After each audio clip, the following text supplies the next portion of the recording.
You have been on a journey. You had no choice about when or where it started. You don't know when or where or how it will end. You have no map. All you know for sure is that it's bound to end sometime. There are rules that apply to this journey, but you've had to learn them as you go along, and you can't control the rules. You can't change the rules. You couldn't change them even if you knew what they were, and so often you have not known what the rules were.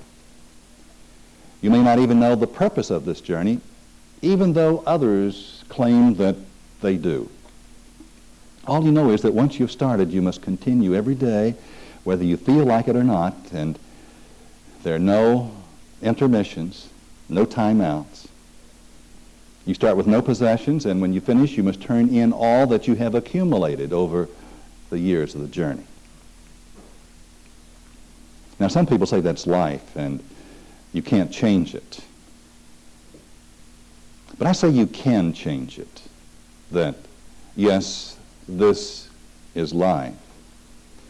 But it's possible to change the journey by coming to understand the rules, and that's what this series of classes is about. Some of the rules of the road or of the journey. And if you or I can understand the rules and then practice those rules or adhere to those rules in our journey, then I submit to you that every moment of the way will become different, and that there will develop an understanding that was not there before, a wisdom that you did not have before, a vision that you could not see before. This series of lessons that are based on Napoleon Hill's Positive Mental Attitude, Science of Success, are about principles of life, universal laws that are applicable to every person who has ever taken this journey. Napoleon Hill said, "Dreams come true when desire transforms them into concrete action. Ask life for great gifts, and you encourage life to deliver them to you." In this series of lessons, we are learning how to make our dreams come true, how to cause some things to happen to us that would not have happened if we did not understand the rules of the journey. The first principle that I want to talk to you about this evening is that of inspired feeling. This is the 8th of the 17 success principles that Napoleon Hill compiled as a result of interviewing more than 500 of the most successful people in America at the time that he interviewed them. My dictionary defines enthusiasm, which is what inspired feelings really means, as ardent fondness or eagerness, zeal, or absorbing or controlling possession of the mind by any interest or pursuit. I think you would agree that everyone desires to achieve personal success in one form or another form, in the form that they themselves choose, but only those people who acquire the habit of forming the fire of enthusiasm into a white heat of obsessional desire ever attain noteworthy success.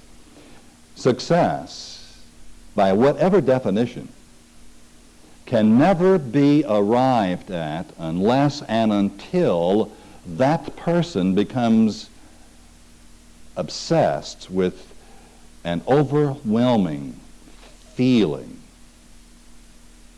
of enthusiasm. And when we examine the root of the word enthusiasm, I think it, in a very startling way, will help us to understand why this is true. Enthusiasm comes from the Greek words that let you look into the basic, fundamental, original meaning as used by the Greeks many, many hundreds of years ago. And the first word is theos, which means God. But the other two words are very enlightening because they are ante. So that in the meaning of the word as it was originally used, it means God within you. God within. Now the word inspire means to animate the mind or emotions, to affect, to guide, or to arouse by divine influence. And so inspired feelings would be those emotions that are animated or stirred up because they originate from an inner divine influence. Have you noticed that when you were caught up in time of your greatest enthusiasm, you felt as though you were transformed, you felt as though that those feelings were something above. They carried you above your normal experience. It was as though there were something else inside you.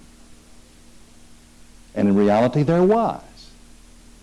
You see, we're dealing with feelings that are already within us. We're not talking about feelings that we ourselves create. We're talking about higher emotions, the fire of our own inner spirit. W. Clement Stone said, to become enthusiastic for achieving a desirable goal, keep your mind on your goals day after day. The more worthy and desirable your objectives, the more dedicated and enthusiastic you will become. Have you noticed that when you focus on something that is worthy, something that you really would like to have in your life, that your whole belief system begins to change and there is an awakening of feelings that have always been there but seem to have been latent? It's like your own spirit comes alive. Mr. Stone said to act on William James' statement, and William James said, the emotions are not always immediately subject to reason, but they're always immediately subject to action. And so, to be enthusiastic, act enthusiastically. No goal or objective of any importance can be achieved without enthusiasm. And there's an expression, that's a more modern expression. I'm not sure that Mr. William James would have said it exactly this way, and it was, fake it till you make it. If you don't feel it, then pretend that you feel it, act out those feelings, go into action, and in time, what you are believing to be true will become true. Enthusiasm is one of the greatest assets of any human being. Enthusiasm tramples over prejudice and opposition. It spurns in action. It storms the citadel of its object, and like an avalanche, overwhelms and engulfs all obstacles. There is nothing that can stand between an enthusiastic person and his or her goals. There's no earthly power that can do it. Enthusiasm is nothing less nor more than faith in action, faith that is charged with feeling. The moment that you set the germ of enthusiasm afloat in your own mind, in your own experience, and carry it into your office or your home or on your team, the moment that it becomes your own consistent attitude and manner, you will experience that it spreads and influences every fiber of every person with whom you come in contact. And when you're enthusiastic, it means an increase in production in what you're doing. It means a newfound joy and pleasure in what you're doing. It means satisfaction to everyone who is involved. It means a new kind of life. It means real, virile experiences where life just seemed to be rocking along and nothing was happening. Get enthusiastic and watch what takes place. A number of years ago, I spent in that period of my life probably 25% of my time in Florida. Had some responsibilities there. As a matter of fact, I had a condominium at Jacksonville Beach, and I found that it was pleasant while I was there to live at the beach. And upon one occasion, I met and became friends with one of the most enthusiastic people that I have ever known in my life, and his name was Joe. When I met Joe, he had just been released from the United States Air Force. He was a pilot, a fighter pilot. He'd been in Vietnam, and he flew high-performance military aircraft, twice the speed of sound. And Joe was probably the most undisciplined person that I knew at that time. He had not as yet established a definite major purpose in his life. He knew that the war, as far as he was concerned, was over, and he was sort of just caught up with the pleasure of living. Joe was an attorney, and his father had founded and was the president of one of the largest and most prestigious firms in the Southeast. Joe's father wanted him back with the firm, but not really. He didn't want this Joe back. He wanted the son that he thought he had raised to come back into the firm, and Joe wasn't ready for that yet. But Joe loved life. He bought a fishing boat. I'm talking about a real fishing boat, like about a 37-foot fishing boat, just to take his friends fishing. Joe was probably the worst fisherman I ever saw in my life, but he was the most enthusiastic fisherman. I can't remember him ever catching a fish. But when someone else caught a fish, Joe just vibrated with enthusiasm and with excitement. And he was always trying to get a group together to go fishing with him. One night, it was about 2 o'clock in the morning, I received a call from Joe, and he said, Jack, you've got to come down to the dock. And I said, Joe, what did you call me at 2 o'clock in the morning for, to go fishing? I don't want to go fishing. He said, I don't want to go fishing. He said, my boat's on fire. Jack, you've got to come down. It is the most beautiful fire you've ever seen in your life. True story. I slipped on my trousers and ran down to where his boat was docked. It was only 2 or 3 blocks away. And Joe was there, just said, come on, Jack, look. And there it was. It really was on fire. That was the end of his fishing boat, but in a short time he bought another fishing boat. Joe was in a process of growth or change, though, and I watched something happen to him over a period of time in which he did develop a definite major purpose in his life. He went back to his father's firm. He decided that he was going to be the best attorney with that firm. 2 years passed. I bumped into Joe on the street one day. He said, Jack, I want you to go to the court with me. I want you to go, he named the particular section of the courthouse. And I said, Joe, I'm not sure I want to go to the courthouse today. He said, you've got to come, Jack. He said, this is my first trial. And he said, and of course I went with him, and it was one of the most exciting moments, watching Joe go into action enthusiastically. Now, Joe, I'm not sure where he is or what he's doing today, but his enthusiasm so touched my life, so motivated me, that I've told you about him, haven't I? Do you know that the same is true with you? That when you get turned on to your own life enthusiastically, when you let the energy of thought flow through you in the way that it can flow through you, the most amazing things begin to happen to you and to the people who come in contact with you in their lives. The energy of thought can be used to express the feeling of great sorrow or loss or disappointment. But it can also be transmuted into positive expression and made to serve as an inspiration to noble endeavor. And that's exactly what enthusiasm does. You see, there's only one energy of thought, but it can be expressed in any number of ways. Enthusiasm takes your thought power and channels it into positive directions. And some of the benefits of controlled enthusiasm are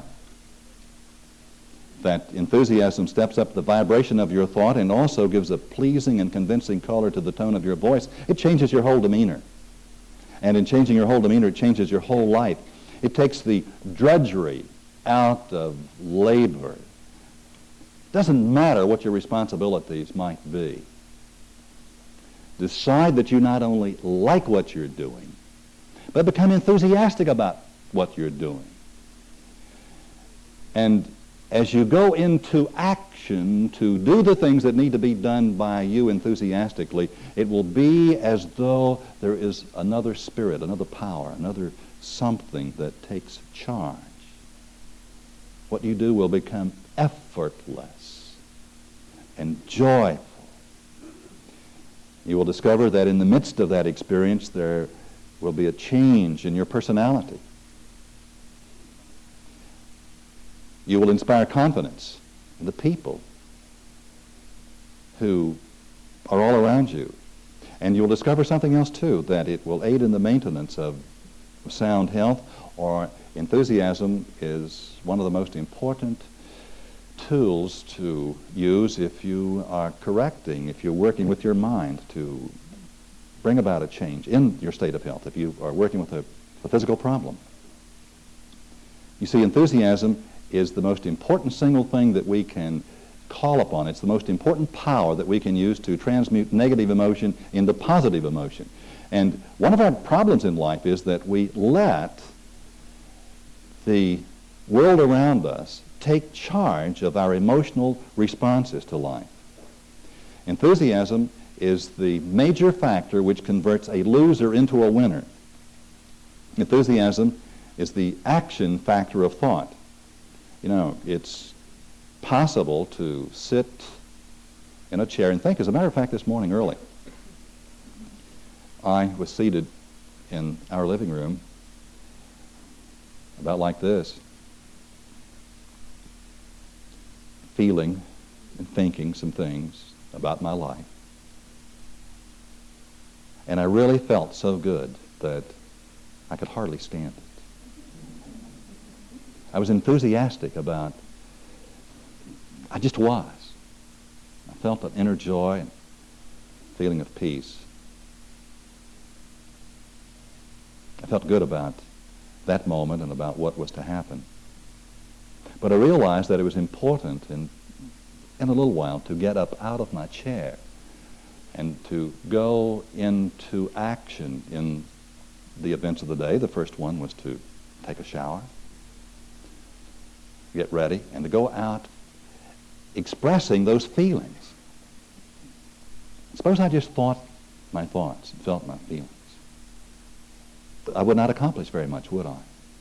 But I had to let my enthusiasm become the major factor in my life today, so that everything that I have done today will be an expression of those feelings that I had early on and that have continued with me as this day has developed.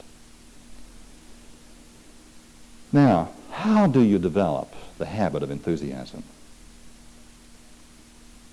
If it's an essential factor in creative thinking and effective action, then there must be certain steps that a person can take that will lead them to the development of controlled enthusiasm.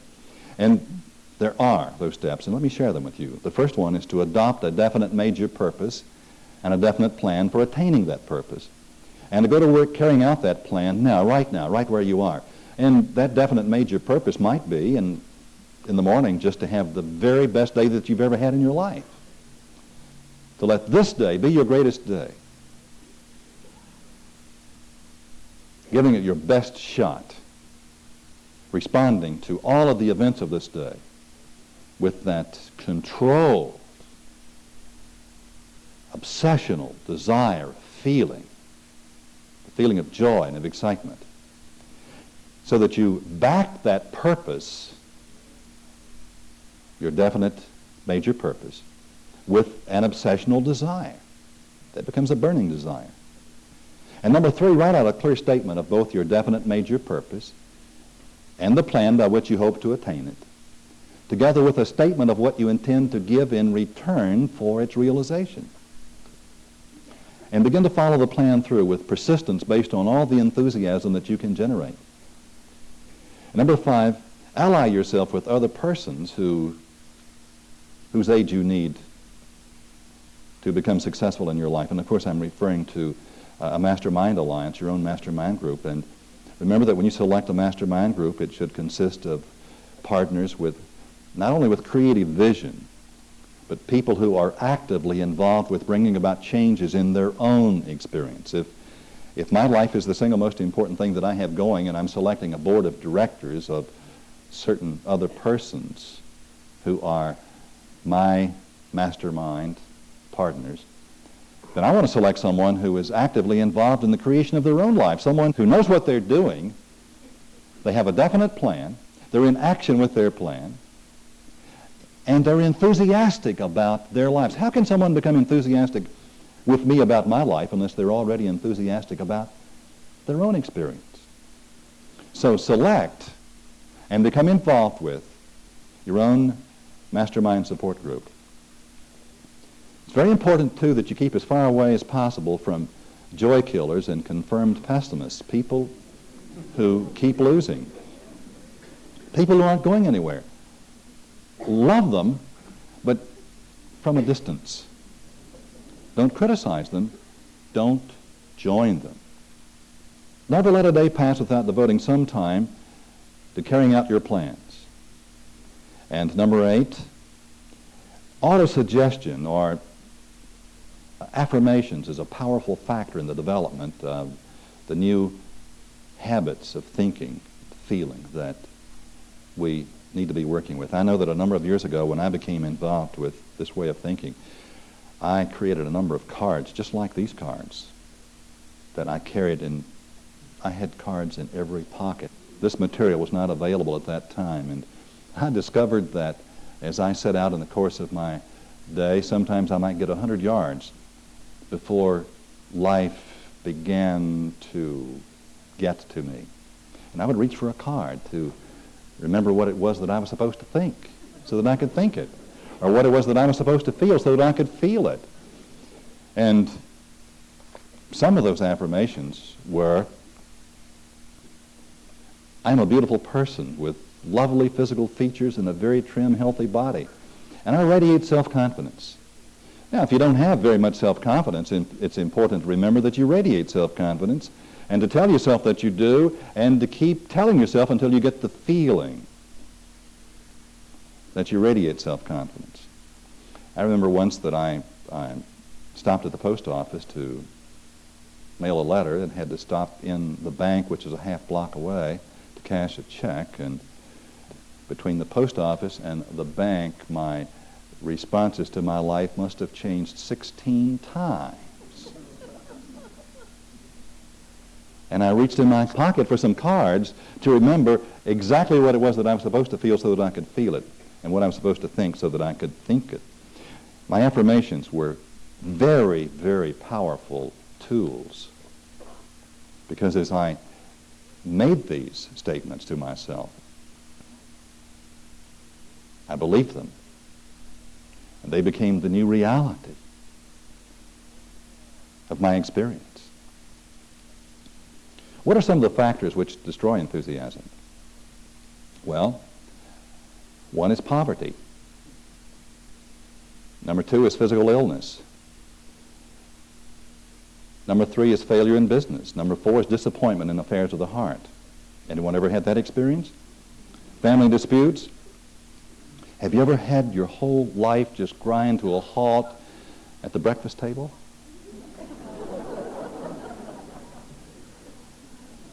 When all of the value just seemed to go out of your life, all the energy went out of your body and out of your mind? Have you? Lack of education, which implies that we never shape up. Lack of opportunity, which is not real but implied. Unfriendly criticism. Have you ever had someone say, "Gosh, I just want to tell you this for your own good." And they lay it on you. And you can't find one bit of good in it at all. It just takes your heart out, doesn't it? Old age. Old age is becoming 30 when you didn't even want to be 29. Old age is one more year than where you are right now. Worry and doubt and fear and just the negative mental attitude that's been there so long when you cannot remember that it wasn't there. Well, these conditions, which are states of mind, and that's all they are, states of mind, can rob you of that most important state of mind, which is enthusiasm. And it is crucial to become aware that it is possible, by taking charge of your feelings and controlling your emotions, to prove what countless men and women have proven, that you can rise above any and all of these conditions. Did you know that? That enthusiasm can take you out of poverty. It can literally change the state of your body. I've seen it happen.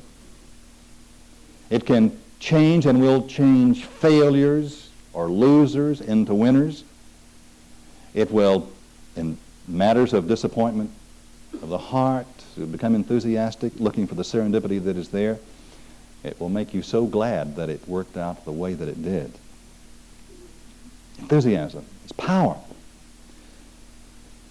An important fact about enthusiasm is that it is an expression of hope, faith, and your inner belief in something greater than yourself. And enthusiasm is one of the most positive expressions of your will to win. You were created with a will to win. There is something in you that will overcome any condition, any circumstance, providing that you can get into the feeling of that capacity. And that's what enthusiasm really will do. The next principle that I would like to share with you is self-discipline, and you will notice that it incorporates the essence of the first 5 lessons, namely definiteness of purpose, the Mastermind Alliance, applied faith, going the extra mile, and, of course, pleasing personality. And the benefits which the mastery of this principle will bring to any person are: your imagination will become more alert, your enthusiasm will become keener, your initiative will become more active, your self-reliance will be greater, the scope of your vision, and that's not of your physical sight, but of your inner vision, will be widened, your problems will melt away, you will look at the world through different eyes, your personality will become more magnetic, your hopes and your ambitions will be stronger, and your faith will be more powerful. There's no single requirement for individual success as important as self-discipline. Self-discipline means taking possession of your own mind. I'm going to repeat that definition again. Self-discipline means taking possession of your own mind. Most of us do not like the word discipline. We don't like to be disciplined. But think of this principle as taking your mind back. Have you noticed that we have given ourselves over to conditions and circumstances and to other persons?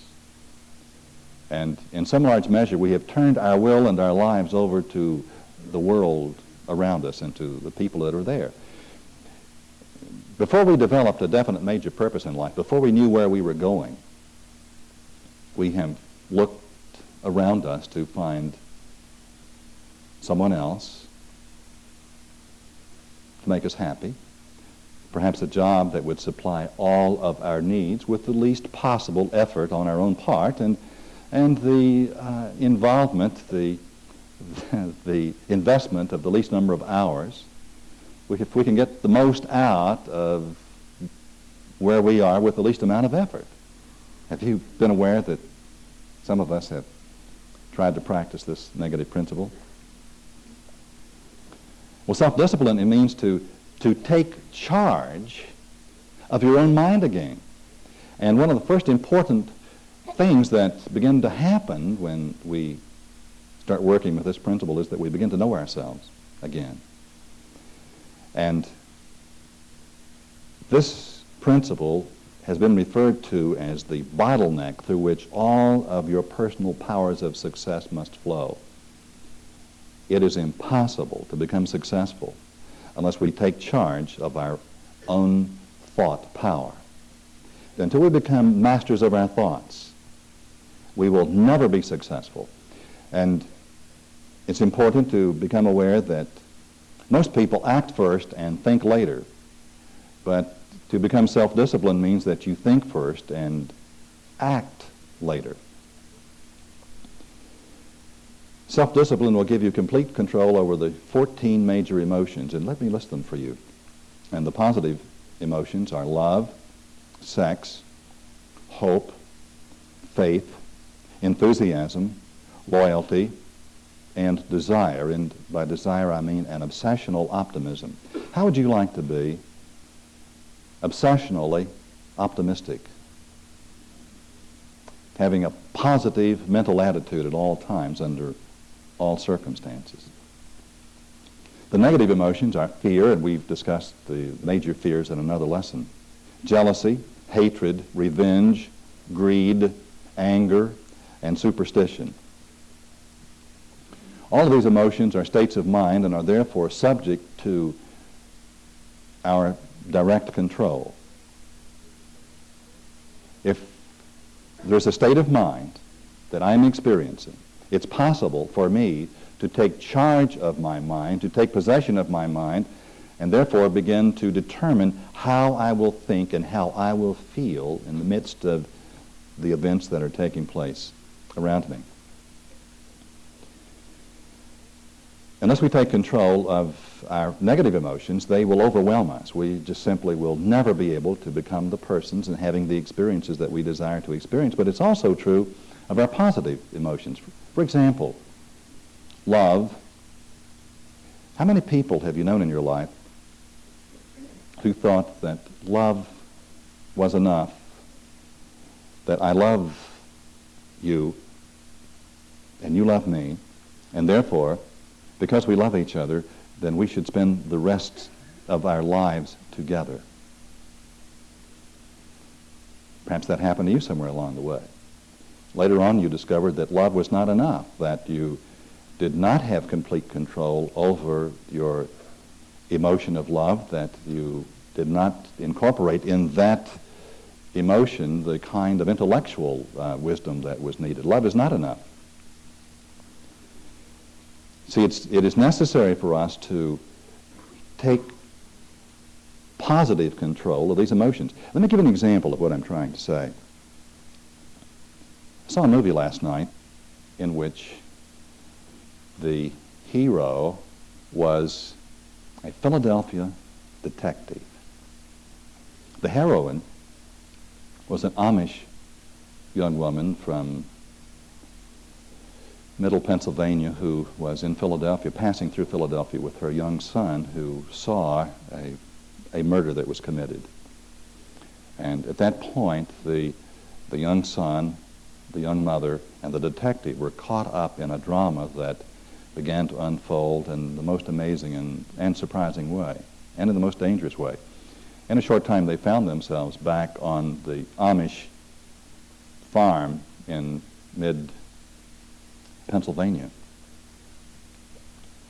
And with the series of events that were unfolding, and the detective was quite seriously wounded. The young Amish woman was taking care of him, helping him back to health. There was a very powerful physical and emotional attraction that developed between them. You could feel it, you could see it happening on the screen. It was developing. They were from two different systems of thinking, two different ways of life, totally. feelings, love, the sexual feelings were so powerful that the audience could pick up on them.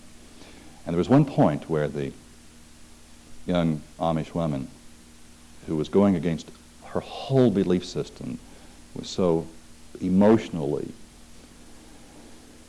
attracted to him that it was in the late evening, and she was undressed and bathing herself, and she was naked above the waist, and she turned and so that he could see her. He was standing in the doorway. It's a powerful moment, which all of the factors of his mind were working, and he turned, walked away from that experience. And the next morning, he said to her, if we had made love last night, it would have meant that I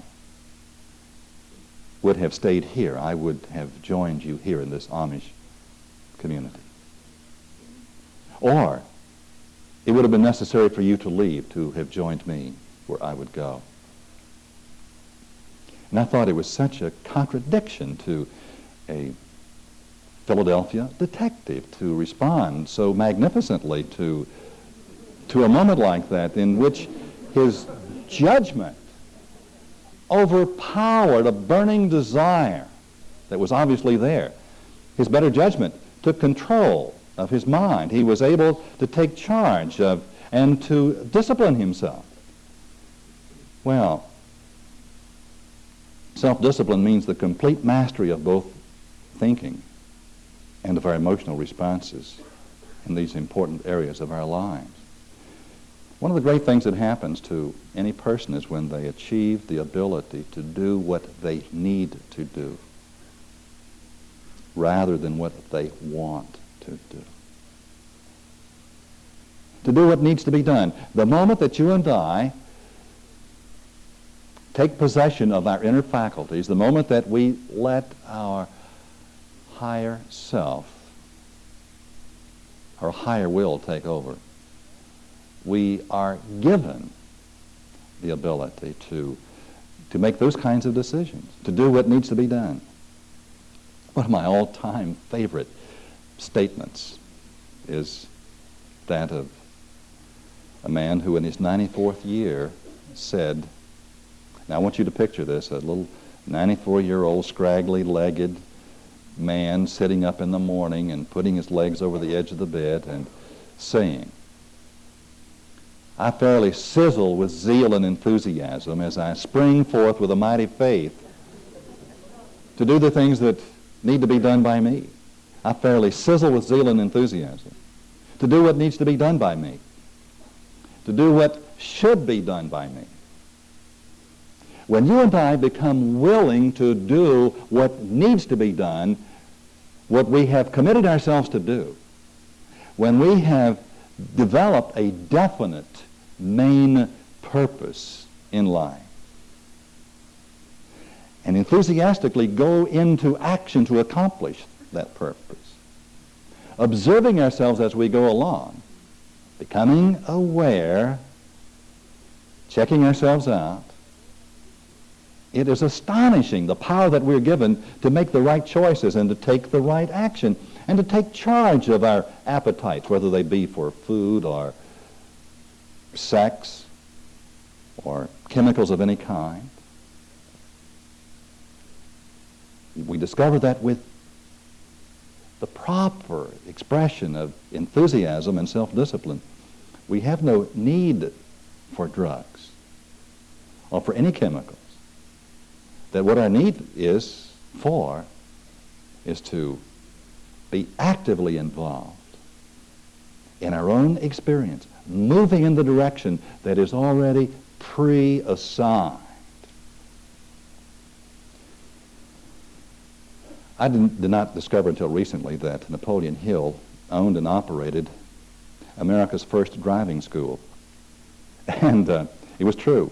He personally trained over 5,000 men and women to drive, and he came up with 3 major driving rules. They were these. Number one, never under any circumstance drive a car faster than will permit you to control the circumstance within range of your vision. In other words, don't drive so fast that you cannot control that vehicle no matter what happens. Number two, never under any circumstance get angry at another motorist or have an argument, even in your own mind, no matter what he or she does wrong. How do you like that one for self-discipline? Never, under any circumstance. Number three, never under any circumstance take an avoidable hazard when you're driving on the road. And what that means is don't take a chance. You know how we cut those little corners or go through the caution light? Never do that. Well, these are rules for the road in driving. But check yourself out to see how disciplined you might be just in the area of driving. You might find out that there are some improvements that every one of us can make. What about your relationship with other persons? The chip on your shoulder. Are you waiting for someone else to say those pleasing words first, to make up first? Or have you become disciplined enough that you can take charge of your own action and say the things that need to be said by you? Have you really made up your mind as to what you want from life? Have you? Have you set some goals for yourself? Do you have a definite major purpose in life and a series of other minor but very important daily objectives or goals? Have you slammed the door on any unpleasant memories and locked that door tightly so that they don't come out again? In other words, have you cleared away the wreckage of the past? Have you taken charge of your mind so that you do not let anything that existed in the past, any experience, any event, any disappointment, any failure, anything that was done by you or to you, take charge of any moment in your day now? If you have not locked the door on the past, then you have no future. The past will continue to become your future.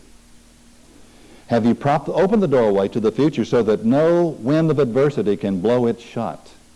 So that as you move out into your day to do the things that need to be done by you, it does not matter what happens, that your enthusiasm and your self-discipline, your ability to take control and to maintain control of your mind will keep you steadfast, step by step and moment by moment. And even if you lose it, do you know that you can recapture your excitement and your joy for your life by reaffirming who you are and where you are and where you're going? When you get behind a slow driver in traffic, can you smile, particularly if he cuts you off and makes a rather unpleasing gesture in your direction?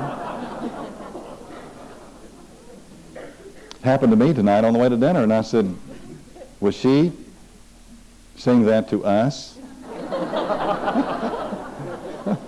And Lenore said, no, Jack, she was saying that to you.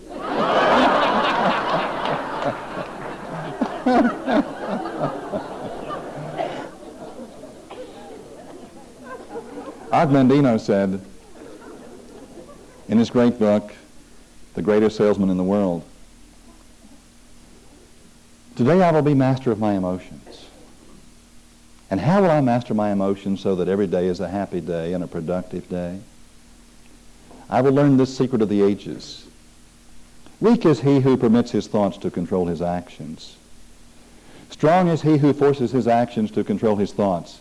Each day when I awake, I will follow this plan of battle before I am captured by the forces of sadness or self-pity or failure. Today I will be master of my emotions. From this moment I am prepared to control whatever personality awakes in me each day. I will master my moods through positive actions. And when I master my moods, I will control my destiny. Today I will control my destiny. And my destiny is to become the greatest salesman in the world, the greatest person it's possible for me to be. I will become master of myself. And in so doing, I will become great. And to you, my friends, I say, the greatness is there. It really is there. Your destiny is in your own hands. The rules are yours. You can decide where you will go. And in that decision, you are empowered to arrive at your destined port.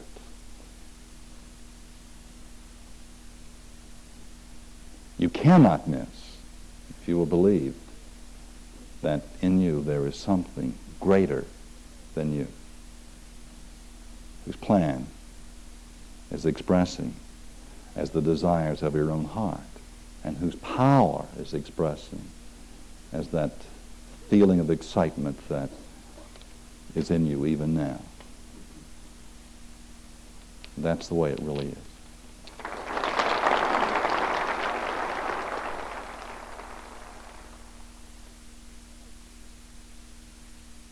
This program is continued on the next cassette.